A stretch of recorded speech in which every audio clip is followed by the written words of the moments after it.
எல்லா குழந்தைகளுக்கும் ஜாதகம் எழுதி அப்புறம் ஜோசியம் கேட்டு அதை கம்பேர் பண்ணி பாத்திருப்பீங்க. போதும், நிறுத்து கொஞ்சம். வாய் இருக்குதுங்கிறதுக்காக பேசணும்னு பேசிக்கிட்டே போகாத. அவரு ஜாதகத்தை எழுதிட்டு வந்தேன்னு தான் சொன்னாரு, மத்தபடி ஜாதகத்தை பார்த்ததா சொல்லவே இல்ல. ஏங்க, ஜாதகம் எழுதுனா அதோட விட்டுருப்பாங்களா என்ன? நிச்சயமா அலசி ஆராய்ஞ்சு பார்த்துட்டு தான் வந்திருப்பாரு பாருங்க. பொண்டாட்டி ஆனந்தின்னு நான் சொல்றேன், அத நீ மறுக்கல. அப்போ அவவும் பொண்டாட்டினா நான் யாரு சொல்லு?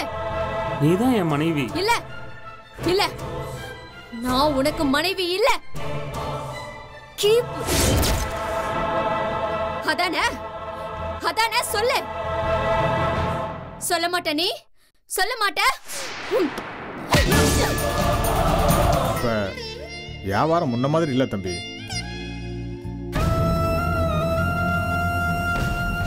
சிவஞானம் இப்ப கடப்பொறுப்புல இல்லங்கிற பேச்சு பரவிட்டு இருக்கிறதுனால முன்னால மாதிரி கஸ்டமருங்கெல்லாம் வரமாட்டேங்கிறாங்க. ஏய் பேசு. என்னங்க இது? இத சொல்லதான் இவ்ளோ தூரம் வந்தீங்களா? ஏதோ பிளான் பண்ணி வந்த மாதிரி இருக்கு.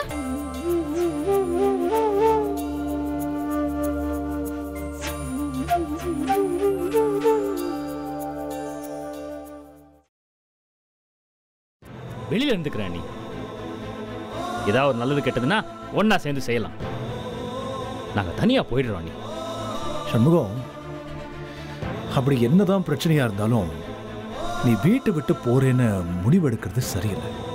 மீனாட்சி எடுத்துக்க, எவ்வளவோ நடந்தும் திரும்ப இந்த வீட்டுக்கு வந்திருக்கு இல்லையா? அதுக்கு காரணம் எல்லா விஷயத்திலையும் ஒரு சுமூகமான முடிவு எடுக்கணும்னு தான். இப்படி எல்லாரும் பிரிஞ்சு போனா தான் நல்ல முடிவு கிடைக்கும்னா அப்புறம் நாங்க இங்க வந்ததுக்கே அர்த்தம் இல்லாம போயிடுச்சு சண்முகம். இல்லண்ணே, எனக்கு வேற வழியே தெரியல. ஒவ்வொரு தடவையும் இவங்க மோசமா பேசிக்கிட்டு இருக்கும்போது என்னால கேட்டுக்கிட்டு இருக்க முடியல. சுய புத்தி இருந்தா பரவாயில்ல, அடுத்தவங்க சொல்லிக் கொடுக்கறது கேட்டு ஆடுறவங்களை என்ன பண்ண முடியும் சொல்லுங்க?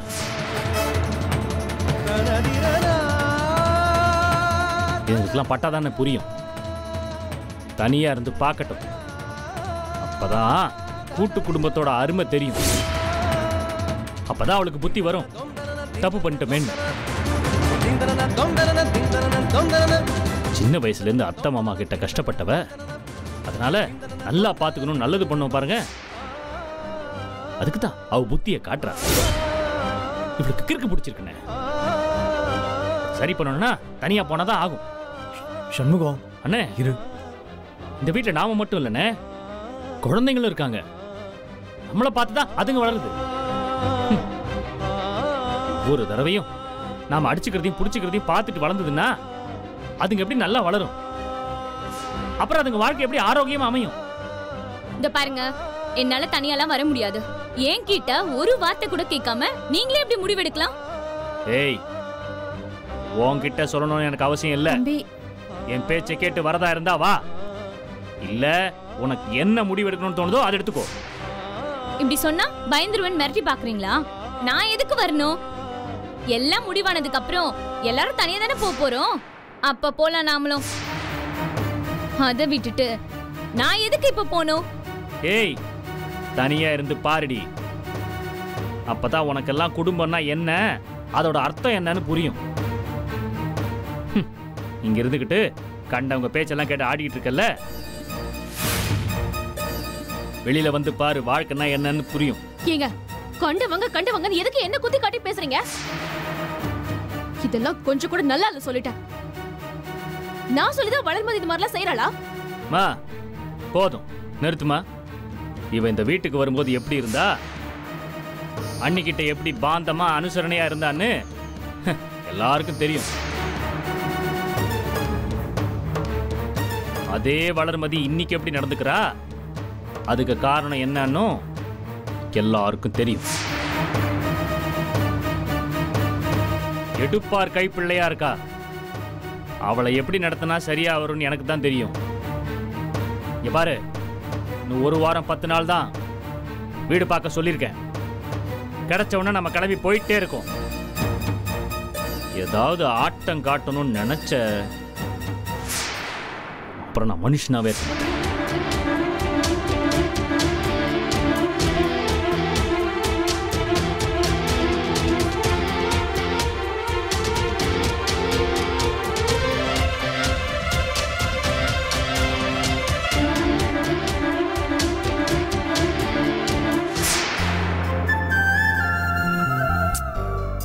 சாரி சரவணன்.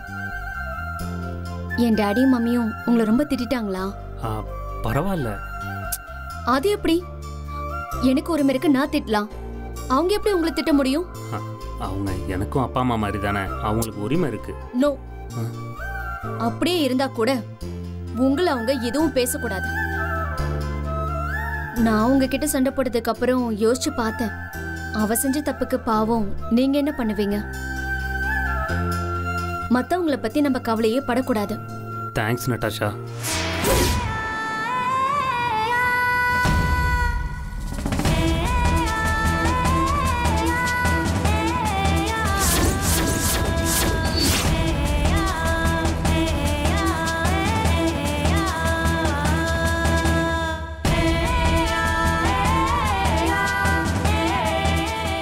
நட்டாஷா, என்னாச்சு நட்டாஷா? நட்டாஷா,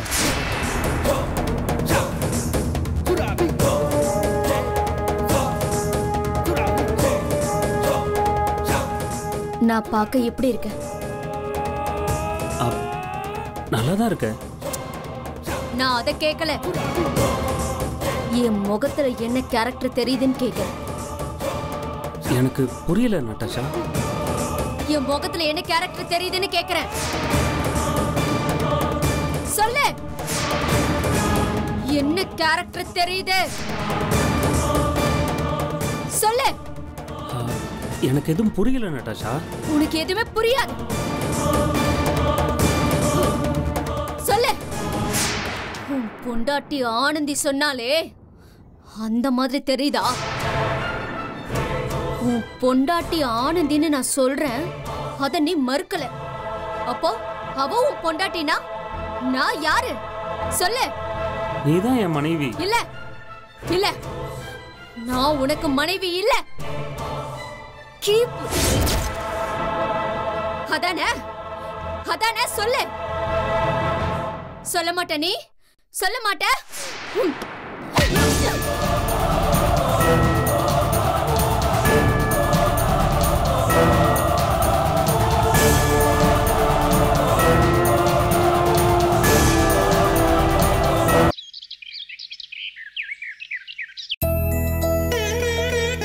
மீனாட்சி, மீனாட்சி, மீனாட்சி. இதோ வரேங்க. வந்துட்டீங்களா? சொல்லுங்க. மீனாட்சி, இந்தா இதை கொண்டு போய் அம்மா படத்து முன்னாடி வை. போய் வை. என்னங்க இது? போய் வச்சுட்டு வா சொல்றேன். போய் அம்மா முன்னாடி வச்சு எடுத்துட்டு வா.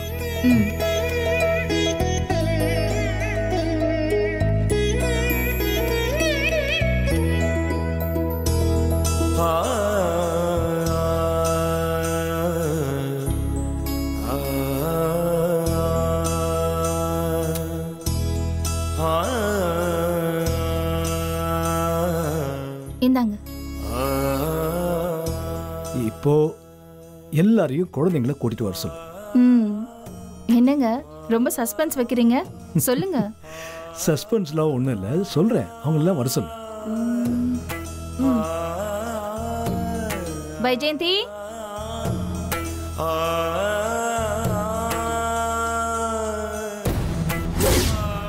என்னண்ணே எல்லாரையும் வர சொல்லிருக்கீங்க?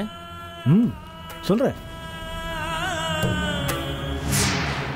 என்னங்க? என்ன மாப்பிள்ளை, புதுசா ஏதாவது வியாபாரம் ஆரம்பிச்சிருக்கீங்களா? புது நோட்ல வச்சு கிடக்குறீங்க? அதெல்லாம் இல்லம்மா, குழந்தைங்களுக்கு ஜாதகம் எழுதிருக்கு.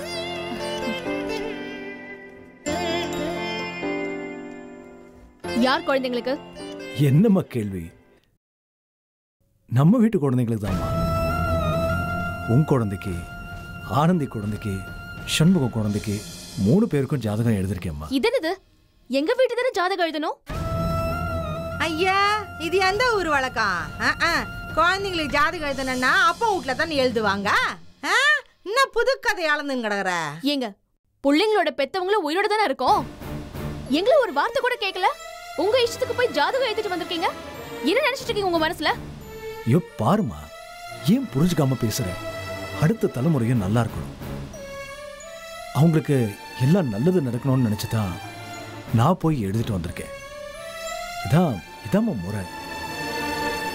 உனக்கு வேணா பரவாயில்ல, நீ உன் அப்பா கிட்ட சொல்லி எழுத சொல்லிடுவேன். எங்க பெத்த அம்மா நான் என்கிட்ட ஒரு வார்த்தை கூட கேட்காம எழுதிட்டு வந்துட்டு ஏதோ தியாகி மாதிரி பேசிட்டு இருக்கீங்க. எங்க குழந்தை பிறந்த நேரம் எங்களுக்கு தானே கரெக்டா தெரியும். அதுவும் சரியா தெரியாம நீங்க எப்படி ஜாதகத்தை எழுதிட்டு வரலாம்? ஐயோ இல்லம்மா, உன் குழந்தை, ஆனந்தி குழந்தை, அப்புறம் வளர்மதி குழந்தை, எல்லா குழந்தைங்களோட பிறந்த நேரத்தையும் நானும் மீனாட்சியும் சரியா குறிச்சு வச்சிருக்கோம். அதை வச்சுதாம்மா இந்த ஜாதகமே எழுதுனது. என்ன புத்தியோ உங்க புத்தி. எல்லா குழந்தைங்களுக்கும் ஜாதகம் எழுதி அப்புறம் ஜோசியம் கேட்டு அதை கம்பேர் பண்ணி பார்த்திருப்பீங்க. போதும், நிறுத்த கொஞ்சம். வாய் இருக்குதுங்கிறதுக்காக பேசணும்னு பேசிக்கிட்டே போகாத. அவரு ஜாதகத்தை எழுதிட்டு வந்தேன்னு தான் சொன்னாரு, மத்தபடி ஜாதகத்தை பார்த்ததா சொல்லவே இல்ல. ஏங்க ஜாதகம் எழுதுனா அதோட விட்டுருப்பாங்களா என்ன? நிச்சயமா அலசி ஆராய்ஞ்சு பார்த்துட்டு தான் வந்திருப்பாரு பாருங்க. இல்லம்மா, நான் ஜாதகம் பார்க்கல, வெறும் ஜாதகம் குறிச்சிட்டு தான் வந்தேன். வேற ஒரு நல்ல நாளா பார்த்து கேட்டுக்கோன்னு சொல்ல வந்தேன். அதுக்குள்ள நீயே என்னென்னமோ சொல்ல ஆரம்பிச்சிட்ட. குழந்தைங்களுக்கு ஜாதகங்கிறது ரொம்ப அவசியமான ஒண்ணு. பிள்ளைங்க பிறந்து எத்தனை வருஷம் ஆகுது, அதான் அவங்களுக்கு இன்னும் ஜாதகம் இல்லைன்னா அப்படி எழுதாம விட்டுறக்கூடாதுன்னு தான் நான் இப்ப போய் எடுத்துட்டு வந்திருக்கேன். அத போய் இப்படி பேசாதீங்கம்மா. இந்தம்மா, இத வாங்கிக்க. எங்களுக்கு ஒண்ணும் வேண்டாம். அம்மா, இது குழந்தை பிறப்புக்கு அத்தாட்சி. இத போய் வேண்டான்னு சொல்லக்கூடாது. இந்தம்மா வாங்கிக்கம்மா. வேணான்னு சொல்றேன்ல, ஏன் இப்படி பண்றீங்க? ஐயா மாப்ள, என்ன நீங்க இந்த ராங்கிக்காரி கிட்ட போய் இப்படி கெஞ்சி கிடக்குறீங்க? விட்டு தள்ளுவீங்களா? ஐயோ மா, ஏன் குழந்தைங்களுக்கு ஒரு நல்ல விஷயம் நடக்கும்போது இப்படி பேசாதீங்கம்மா, புரிஞ்சுதா? தம்பி ராஜேந்திரா, அண்ணா இத வாங்கி. சரிண்ணா. அப்புறம் அண்ணா சண்முகம், இது உன் குழந்தையோடது. சரிண்ணா. ஆனந்தி, இது உன் குழந்தையோடது. தேங்க்ஸ் மாமா. எதுக்குமா? 3 குழந்தைங்களும் வாழ்க்கையில நல்ல ஆரோக்கியத்தோடவும் சகல சௌபாகியத்தோடவும் நல்லபடியா இருக்கணும். அதுதான் எங்களுக்கு வேணும். உங்க எல்லாருடைய சந்தோஷமும் இந்த குழந்தைங்களோட சந்தோஷமும் தான் எங்க 2 பேரோட வாழ்க்கையே.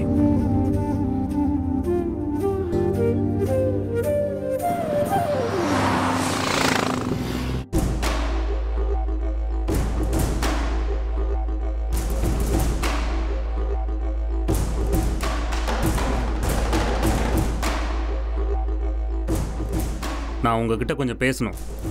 என்ன? உங்க பொண்ணை டாக்டர் வீட்டுக்கு கூட்டு போகணும். ஏன் உங்க வைஃப்னு சொல்ல மாட்டீங்களோ? அது இருக்கட்டும். நடாஷாவை எதுக்கு டாக்டர்கிட்ட கூட்டிட்டு போகணும்? அவளோட மைண்டு சரியில்லை. அது உங்களால தான். அது உங்களுக்கு தெரியுமா? எதுவாக இருந்தாலும் நட்டாஷாவுக்கு மனச்சிக்கல் இருக்கு. டாக்டர்கிட்ட போனாதான் அதை கிளியர் பண்ண முடியும். என் பொண்ணுக்கு மெண்டல் பட்டம் கட்டிட்டு நீங்க ஒதுங்கிக்கலான்னு பாக்குறீங்களா? இன்னைக்கு என் பொண்ணு இப்படி இருக்கிறதுக்கு காரணமே நீங்க தான் சரவணன். இனி திரும்ப திரும்ப இதையே பேசி என்ன ஆக போகுது? நாம இப்ப நட்டாஷாவை டாக்டர் கிட்ட கூட்டு போறோம். அதெல்லாம் தேவையில்லை. ஐயோ, நான் சொல்றத கொஞ்சம் நீங்க புரிஞ்சுக்கங்க. நான் தெளிவா இதை யோசிச்சுட்டு தான் சொல்றேன். ஓகே சரவணன், நீங்க 2 பேருமே டாக்டர் கிட்ட கவுன்சிலிங் பண்ணிக்கணும். சரி, நான் அதுக்கு ஒத்துக்கிறேன். இப்போ நாம நட்டாஷாவை கூட்டிட்டு போறோம். வாங்க.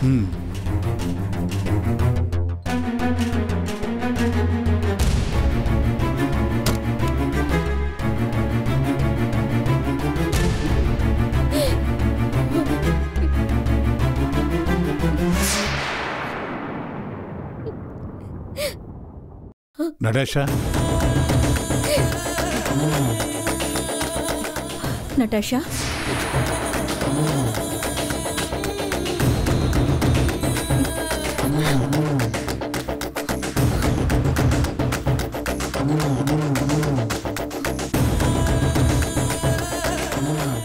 என்ன 3 பேரும் சேர்ந்து ஒண்ணா வந்திருக்கீங்க?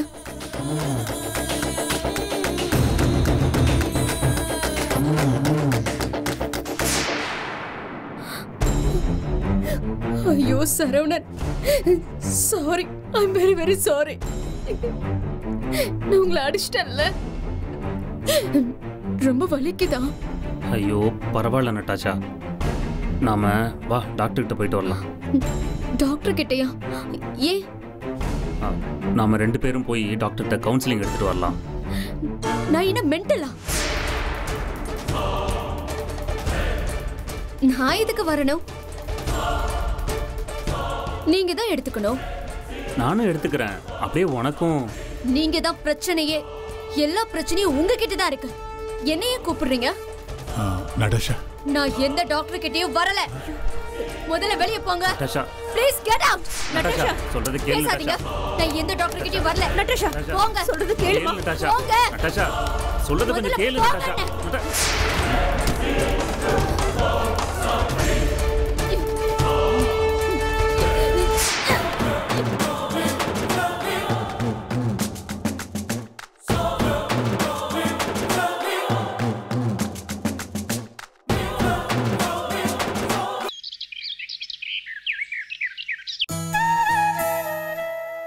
தம்பி, தம்பி.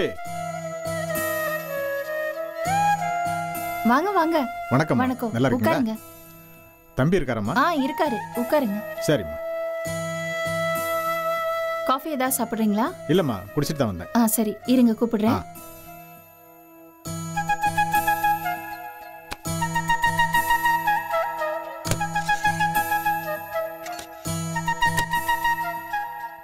ஐயா வாங்க வாங்க வாங்க. நல்லா இருக்கீங்களா? நல்லா இருக்கு தம்பி. நீங்க நல்லா இருக்கீங்களா?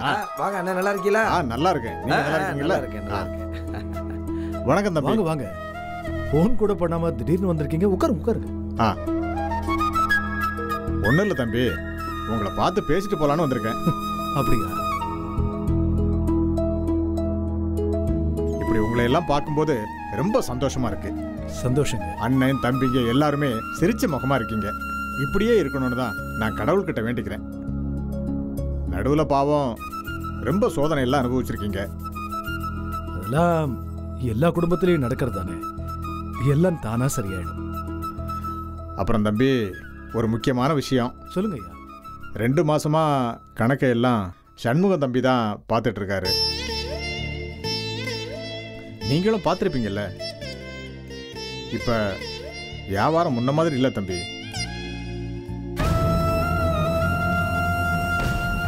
சிவஞானம் இப்ப கடப்பொறுப்புல இல்லைங்கிற பேச்சு பரவிட்டு இருக்கிறதுனால முன்னால மாதிரி கஸ்டமருங்கெல்லாம் வரமாட்டேங்கிறாங்க. பேசு. என்னங்க இது? இத சொல்லதான் இவ்ளோ தூரம் வந்தீங்களா?